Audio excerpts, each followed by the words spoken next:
안녕하세요. 오늘도 사연살롱을 찾아주셔서 감사합니다. 저는 40대 후반의 여성이에요. 사람들은 각자 가진 측은지심이 있고 또 어떤 사람들은 그걸 이용하기도 하고 그래놓고 죄책감 하나 없기도 하고 그러더라고요. 제 예전 시댁 이야기를 해보려 합니다. 아빠는 제가 어릴 적 회사를 다니면서 열심히 돈을 모아서 땅을 사서 건물을 지으셨어요. 그렇게 지은 건물을 팔고 또 다른 건물을 지으셨고 거기서 나오는 수입이 아빠 월급보다 많아지자 회사를 그만두셨어요. 저는 덕분에 큰 어려움 없이 학창시절을 보냈어요. 성격도 원만해서 친구들하고도 잘 지냈고 크게 상처받는 일 없이 자랐죠. 친구들하고 다툼이나 문제가 생겨도 금방 화해했어요. 그래서인지 애들도 저를 많이 따랐고 인기도 꽤 있는 편이었어요. 부모님은 성적 가지고 뭐라고 하는 분들이 아니었어요. 알아서 하고 나중에라도 하고 싶은 일이 생기면 열심히 하면 된다고 하셨어요. 그런 자유로운 분위기에서 즐겁게 지냈는데 이때 저랑 성적이 비슷했던 친구들이 점수가 오르는 걸 보니 저도 열심히 해야겠다는 생각이 들더라고요. 그때 저는 꿈이 있었던 것도 아니고 특별한 재주가 있었던 것도 아니었어요. 뭐가 되고 싶은지 진지하게 생각해 본 적도 없었죠. 그래도 공부를 잘해서 좋은 대학에 가면 나중에 뭘 하게 돼도 도움이 될 것 같았어요. 그때부터 친구들 다니는 학원도 끊고 애들이 시간표 짜서 공부하는 것도 따라했어요. 처음에는 무작정 남들이 하는 대로 했는데 공부도 하다 보니 저한테 맞는 계획을 찾게 되더라고요.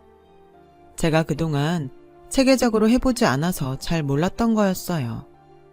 차근차근 공부를 하다 보니 성적도 오르고 전에는 지겹기만 하던 공부가 재미있어지더라고요. 등수가 잘 나오니까 제가 제 일을 잘했다는 생각에 뿌듯하고 보람도 있었고요. 저는 그때부터 성적을 올리기 시작해서 고3 때까지 유지했어요. 그 덕분에 좋은 대학에도 갔고요.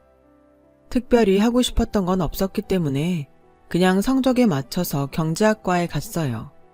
그랬는데 부모님이 굉장히 좋아하시더라고요. 우리 소영이가 나중에 아빠도 많이 도와줄 수 있겠다. 아빠가 경제 쪽 공부를 한 게 아니라서 물어볼 게 많아. 정말 잘했다. 너무 고생했어. 앞으로도 좋은 일만 있을 거야. 라며 용돈도 두둑히 주시고 선물도 사주셨어요. 엄마도 친구분들한테 자랑하며 엄청 기뻐하셨죠. 그 모습을 보니 제가 과를 잘 선택했다는 생각이 들었어요. 기왕 이렇게 된 거 정말 아빠한테 도움이 될 수 있게 해보자고 마음먹었죠. 저는 1학년 때부터 세무회계 자격시험 준비를 시작했어요. 어차피 하기로 한 거 조금이라도 빨리 시작하는 게 나을 것 같았어요. 찾아보니 공부할 게 꽤 되더라고요. 처음에는 혼자 책을 사다가 조금씩 용어들에 익숙해졌고 나중에는 학원을 다니며 본격적인 시험 공부를 했죠. 그래서 다른 애들보다 빨리 시험에 합격할 수 있었어요. 취직도 4학년 1학기 때 결정이 됐어요. 아빠의 조언대로 자산운용사의 시험을 봐서 2군데나 합격을 했죠. 그 중에서 부동산을 주로 하는 곳으로 갔어요. 그게 아빠한테 더 도움이 될 수 있다고 생각했습니다. 처음에야 모든 일이 그렇듯이 쉽지 않았어요. 이론은 실전과 다르다고 책으로 배우기만 했던 것들과 현장에서 직접 겪으며 하는 일에는 차이도 있었어요. 저한테 시험 공부를 하고 합격하는 건 쉬운 일이었지만 현장에 익숙해지는 건 어려웠어요. 엄마, 회사 일이 생각하고 다르네. 내 적성이랑 너무 안 맞는 것 같아. 회사 가는 게 너무 고역이야. 그래도 아직 시작한 지 얼마 안 됐으니까 좀 더 해보자. 결국 저는 1년이 안 돼서 회사를 그만두게 됐어요. 아빠한테는 너무 미안해서 고개를 들 수가 없더군요. 아빠도 저한테 실망을 하신 건지 전과는 다르게 저를 대하는 게 서먹해지셨어요. 제가 풀이 죽어있자 엄마는 괜찮다며 위로를 하셨죠. 아빠도 지금 여러 가지로 신경 쓸 게 많아서 그러셔. 안 맞으면 그만둘 수도 있는 거지 뭘 그래. 언제 엄마랑 아빠가 너한테 공부나 직업 강요했어? 아빠도 기왕이면 그런 일 하는 게 어떠냐고 하신 거지. 네가 꼭 부동산 자산운용을 해야 된다는 뜻 아니었어. 라고 하셨지만 그래도 마음이 불편해서 얼른 다른 일자리를 알아봤어요. 하지만 회사 일 하는 데에 트라우마가 생겼던 건지 일반 기업에 원서를 넣는 게 두렵더라고요. 그래서 학원에서 회계 업무 강의를 하기로 했어요. 공부하고 시험 보는 거는 잘했으니 그건 가르칠 수 있을 것 같았어요. 다행히 학원 일은 할만했고 강의를 할수록 자신감도 붙었어요. 제가 공부한 노하우를 가르쳤더니 많이들 좋아하더라고요. 저보다 나이 많은 학생들도 꽤 있었는데 깍듯이 강사님이라고 불러주는 것도 기분이 괜찮았어요. 저는 그곳에서 남편을 만났어요. 그 사람도 저한테 배우는 나이 많은 학생이었어요. 저보다 5살이 많은데도 저에게 강사님이라고 하며 이것저것 물어보기도 많이 물어봤어요. 공부를 잘하는 편은 아니었지만 열심히 하는 모습이 보기 좋았어요. 그때 아빠와 관계가 서먹해져서 우울했던 마음을 그 남자를 만나고 위로를 받았어요. 조금 어수룩해 보이고 숫자에 약한 것도 색다른 매력으로 느껴질 정도였죠. 그 사람은 아버지가 일찍 돌아가시고 어머니하고만 산다고 했는데 그래서인지 어딘가 외로워 보이는 것처럼 느껴졌어요. 난 아버지 돌아가시고 어렵게 자라서 고등학교 때도 학원도 못 다녀보고 맛있는 것도 잘 못 먹고 대학 다니면서도 애들이랑 여행도 못 가보고 살았어. 그래서 소영이 너처럼 산 애들 보면 괜히 기죽고 그래. 아니에요. 저도 공부한다고 여행 별로 못 갔어요. 기죽을 거 없어요. 그만큼 열심히 살았잖아요. 앞으로 저랑 여행도 다니고 하고 싶은 거 다 해요. 너무 짠한 모습에 저는 제가 가진 걸 다 내어줘서라도 뭐든 해주고 싶었어요. 저는 그 남자한테 푹 빠져서 결혼까지 약속하게 됐어요. 제가 결혼할 사람이 있다고 하니 집에서는 많이 놀랐죠. 사귀는 사람이 있으면 진작에 말이라도 하지. 엄마는 네가 만나는 사람 없는 줄 알고 여기저기 선자리도 물어봤단 말이야. 그래도 뭐 네가 좋다면 우리가 뭐라고 하겠냐. 아빤 너만 잘 살면 그걸로 됐다. 저는 남자가 작은 회사를 다니면서 시험 준비를 하는 중이라 부모님이 혹시라도 반대하실까봐 걱정을 했는데 별 말씀 안 하셔서 한시름 놓았어요. 대학 진학 때 제 결정을 믿어주셨던 것처럼 한결같으셨죠. 남자가 홀어머니 밑에서 자란 것도 뭐라고 하지 않으셨어요. 친구들이 상대가 한쪽 부모만 있거나 혼자 사는 사람이면 집에서 반대한다고들 해서 걱정했었거든요. 저희 부모님이 마음이 넓으셔서 참 다행이라고 생각했습니다. 그렇게 결혼 준비는 순조롭게 진행됐고 어느 좋은 봄날에 저와 남자는 결혼식을 올렸어요. 그런데 신혼여행에서 돌아와서 시댁에 인사를 갔더니 시어머니랑 웬 모르는 남자가 같이 있는 거였어요. 왔어? 안 그래도 언제 오나 하고 있었다. 네가 제 와이프구나. 진작에 봤었어야 하는데 그놈의 체면이 뭔지 참. 그 얘기 그만하기로 했잖아요. 지금 인사하면 되지. 니들 와서 절해. 저는 조용히 남편을 불러서 누군지 물어봤어요. 당신한테 미처 말을 못했는데 우리 결혼 준비할 때 엄마랑 같이 살게 된 분이셔. 새아버진 거지. 근데 당신도 바쁘고 장모님 장인어른도 바쁘신데 얘기하는 게 오히려 민폐일 것 같아서 천천히 말하려고 했어. 그래도 귀뜸이라도 해주지. 얼마나 놀랐는 줄 알아? 신혼여행 때도 아무 말도 안 했잖아. 알았으면 선물이라도 사오는 건데.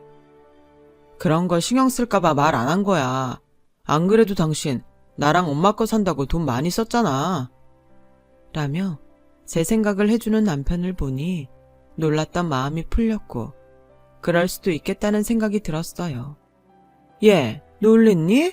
미리 말 못해서 미안하다. 그게 좀 쑥스러워서 말이야. 이해 좀 해줘. 아니에요, 어머니. 재혼이 무슨 흉이라고요. 괜찮아요. 처음엔 좀 당황했는데요. 오히려 당당하신 게 더 보기 좋은 것 같아요. 그렇게 생각해주니 고맙다. 마음이 좀 놓이는구나. 그날은 그렇게 별 문제 없이 지나갔고 저희의 신혼생활이 시작됐어요. 남편은 여전히 회사를 다니면서 자격증을 따려고 공부를 했죠.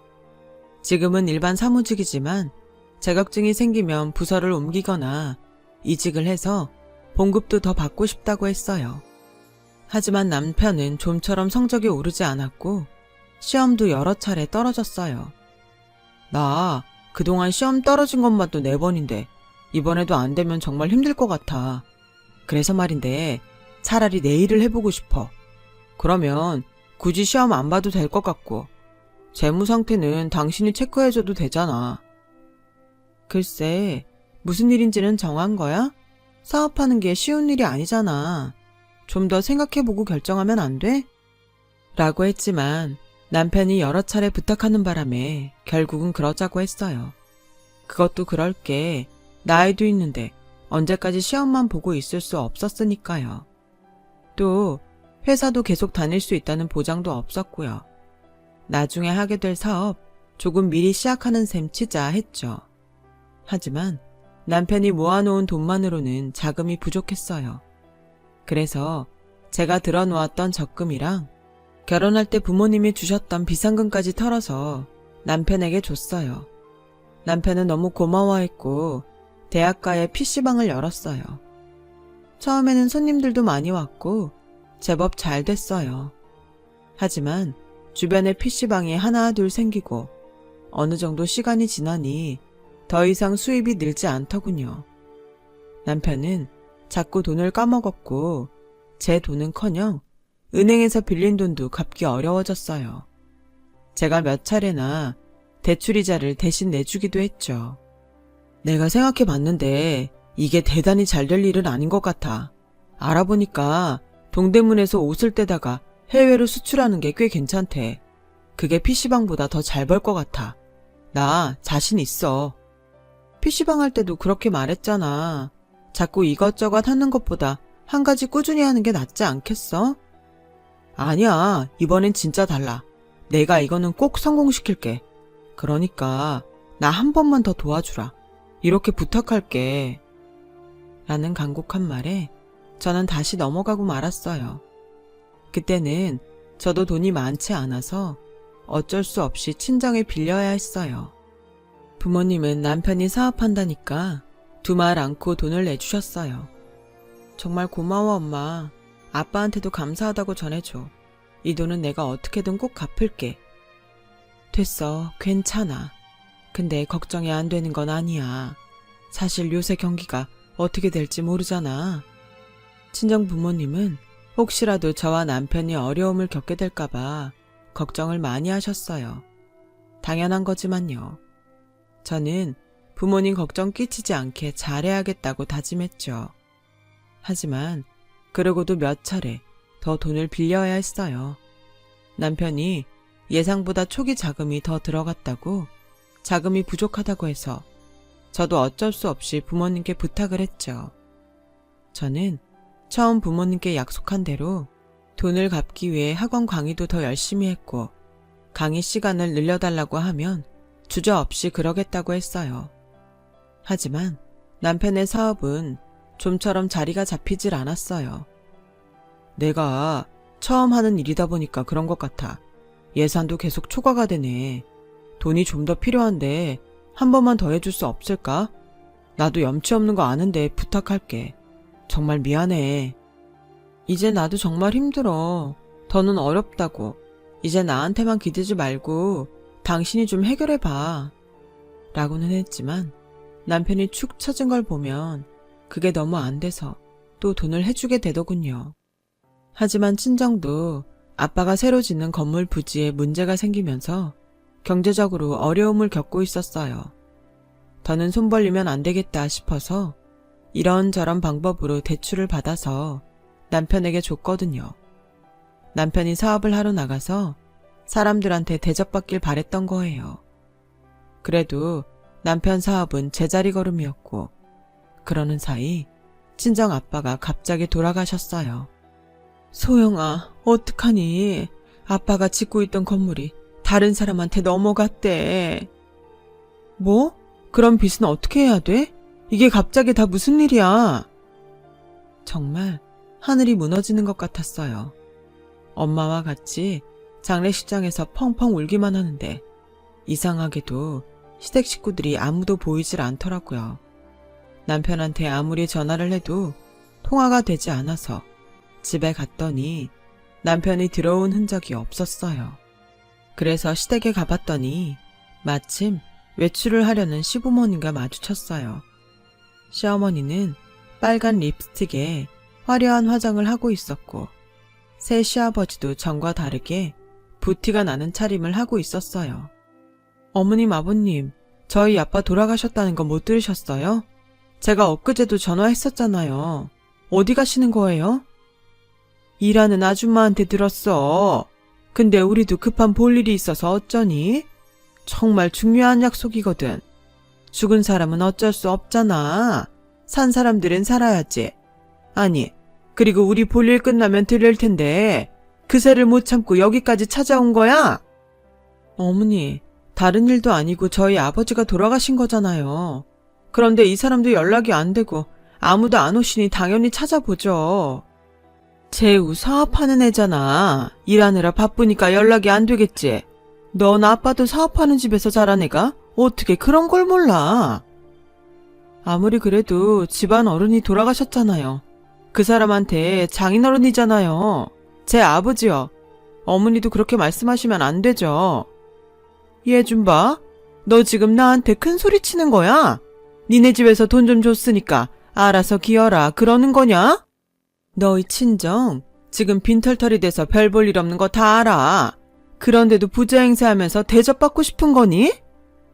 라는 말에 저는 너무 큰 충격을 받았어요.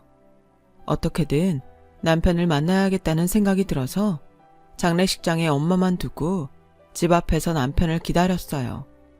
밤 늦은 시간까지 코빼기도 보이지 않고 전화도 받지 않던 남편은 새벽이 돼서야 돌아왔더군요. 그것도 고급 외제 승용차를 타고 옆에 다른 여자까지 태우고서요. 여자는 저를 보더니 차에서 내려서 슬그머니 가버렸어요. 당신 이게 어떻게 된 거야? 우리 아빠 돌아가셨어. 내가 문자도 남기고 회사에 메모도 남겼는데 못 들었어? 일이 너무 바빠서 신경 쓸 틈이 없었어. 지금 준비하고 가면 되지? 라며 대수롭지 않게 말하는 남편한테 너무 화가 났어요. 차 옆에 저 여자는 누구야? 외제 승용차는 뭐고? 한 번도 본 적 없던 건데? 라고 했더니 오히려 자기가 화를 내며 거래처 사람이고 사업에 필요하니까 빌려서 타고 다니는 거야. 지금 그런 거 따질 정신이 있어? 아버지 죽었다고 말로만 그러지 속은 멀쩡한가 보네. 라더니 대문을 쾅 닫고 들어가 버리더라고요. 그리고는 다시 밖으로 나오지 않았어요. 저는 그제야 뭔가 잘못됐다는 걸 깨달았어요. 장례식장으로 돌아온 저는 분을 참으며 있었어요. 엄마도 아무 말 없이 계셨죠. 장례를 마치고 엄마는 남은 재산을 정리했어요. 갚아야 할 걸 갚고 남길 걸 남기고 저와 같이 살 조그만 집을 마련했어요. 그 사이 남편과 시어머니는 이혼 서류를 들고 저를 찾아왔어요.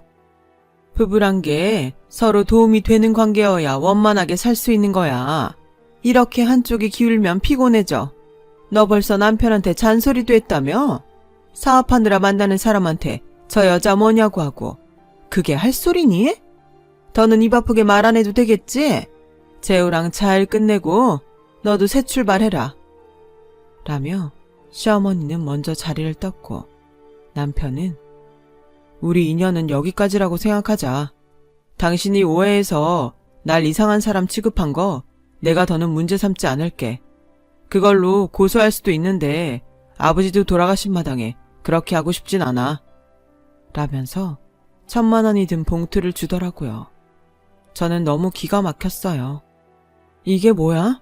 그동안 당신이 사업한다면서 우리 집에서 가져간 돈이 얼만데 이건 아니지. 돈 다 돌려줘. 증거 있어? 내가 당신 집에서 돈 갖다 쓴 증거 있냐고. 그러고 보니 돈은 늘 제가 가서 현금으로 받아다가 남편에게 전해줬어요. 대출받을 때도 제 일 때문이라고 했으니 어디에도 증거가 없었죠. 저는 그제야 완전히 속았다는 걸 깨달았어요. 사람 잘 믿는 걸 이렇게 악용하는구나 하고 속으로 탄식을 했지만 소용없는 일이었어요. 남편은 제가 가만히 앉아있기만 하자 봉투를 제 얼굴에 던지더니 잘 지내라는 말도 없이 가버렸어요. 집에서는 엄마가 속상해 하실까봐 울지도 못했죠. 그대로 있다가는 화병이 생길 것 같아서 여관방을 하루 빌려서 밤새 통곡을 하며 울었어요. 너무 분하고 제 자신이 한심하고 바보 같았어요. 어쨌든 저는 엄마와 살아야 했기에 다시 마음을 추스렸어요. 그리고 다시 학원에 나가서 열심히 강의를 했고 엄마도 보험 설계사를 시작하셨어요. 뒤늦게 일을 시작해서 어려운 게 많을 텐데도 그런 내색을 전혀 하지 않으셨어요. 잠도 제대로 못 자면서 밤 늦게까지 벌어도 매달 이자와 빚을 갚고 나면 얼마 남지 않았어요. 저는 괜찮았지만 엄마가 얼마나 힘들지 걱정이 되더라고요. 엄마는 그래도 우리가 지낼 수 있는 집도 있고 우리 아픈 데도 없잖아. 굶지 않고 사는 게 얼마나 다행이니? 라며 오히려 저를 격려하셨어요. 저와 엄마는 그렇게 1년을 억지로 버티듯이 살아냈어요. 그러던 어느 날 수도권 지역에 재개발을 한다는 뉴스가 떴어요. 아버지가 땅을 사둔 곳이었는데 돈이 안 돼서 엄마가 팔지 않았던 거였어요. 그런데 지금 부동산 개발회사와 얘기를 잘하면 꽤 돈을 받겠다는 생각이 들더라고요. 저는 이전에 일했던 회사에도 그 부지에 대한 정보를 알아보고 여기저기 부동산에 발품을 팔며 얼마까지 받을 수 있는지 시세를 살펴봤어요. 그러다가 제가 일할 때 팀장으로 있던 분과 연결이 됐어요. 마침 잘 됐어. 내가 지금 있는 회사에서 거기를 알아보고 있던 중이야. 저는 그분 말을 검증하기 위해 여러 군데를 통해서 정보를 받았어요. 정말 팀장님 말대로 그 회사가 부지를 매입하려고 알아보고 있더라고요. 엄마는 그 회사에 땅과 건물을 넘기면서 100억에 가까운 돈을 받았어요. 아빠가 마지막까지 우리 잘 살라고 큰 선물을 주고 가셨네. 그걸 우리 딸이 똑똑하게 처리했고. 고맙다, 소영아. 내가 뭘 했다고. 나 때문에 그동안 돈 뜯긴 게 얼만데. 그거 생각하면 너무 미안해 죽겠어. 네가 나쁜 거 아니야. 속인 것들이 나쁜 거지. 정말 고생 많았다. 아니야, 엄마. 그동안 잘 버텨줘서 고마워. 라며 엄마와 부둥켜 안고 펑펑 울었어요. 저희는 빚을 모두 청산하고 서울에 건물을 한 채 마련했어요. 집도 평수를 넓혀서 이사를 갔고요. 저는 팀장님의 조언을 받아서 다른 개발지에 투자도 조금 했어요. 그렇게 저희 집은 안정을 되찾았고 엄마는 일을 관두고 푹 쉬면서 그동안 약해졌던 몸을 추스리셨어요. 그런데 얼마 안 돼서 남편이 저를 찾아왔더라고요. 남편은 저를 보자마자 무릎을 딱 꿇더니 여보, 소영아, 내가 정말 잘못했어. 잠깐 정신이 어떻게 됐나 봐. 진짜 미안해. 나 다시 받아주라. 응? 나 1년 동안 많이 변했어. 그렇게 불쌍한 척하면 무조건 믿고 바보처럼 덥석덥석 받아주던 예전의 내가 아니야. 이제 와서 이런 당신의 행동을 내가 믿을 것 같아? 우리 집에 돈 생겼다는 말 어디서 듣고 와서 이러는 거잖아. 라며 차갑게 말했더니 남편 안색이 변하더군요. 제가 학원에서 가르쳤던 분이 남편이 우리 집 돈 벌었단 얘기를 들었다고 저한테 얘기해줘서 알고 있었거든요. 정말 뻔뻔하고 양심도 없네.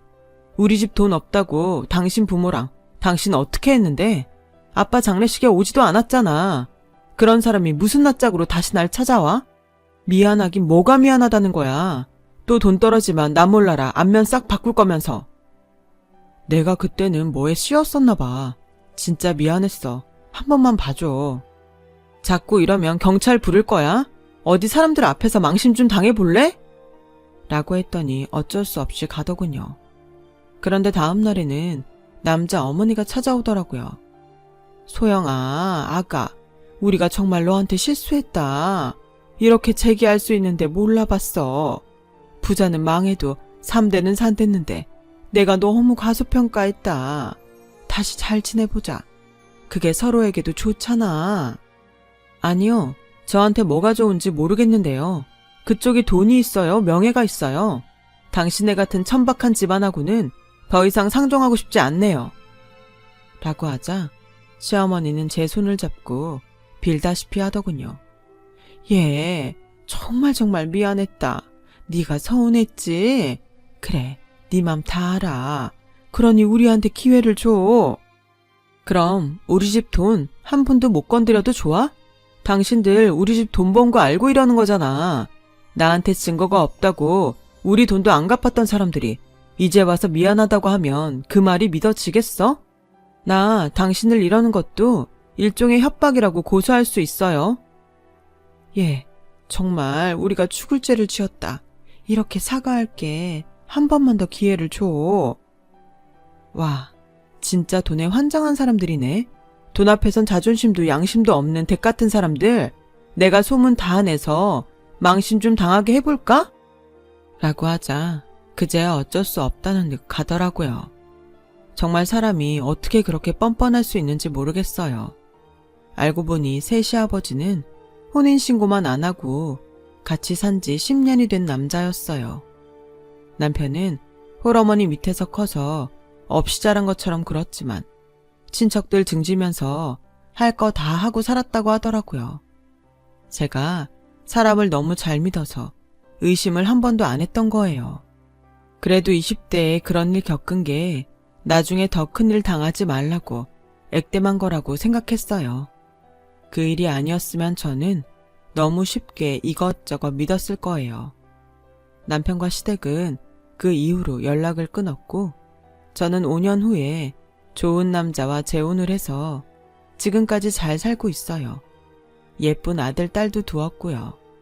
친정엄마도 여전히 건강히 잘 지내고 계세요. 젊을 때 나름 파란만장했던 일을 꺼내니 다시 눈물이 쏟아지네요.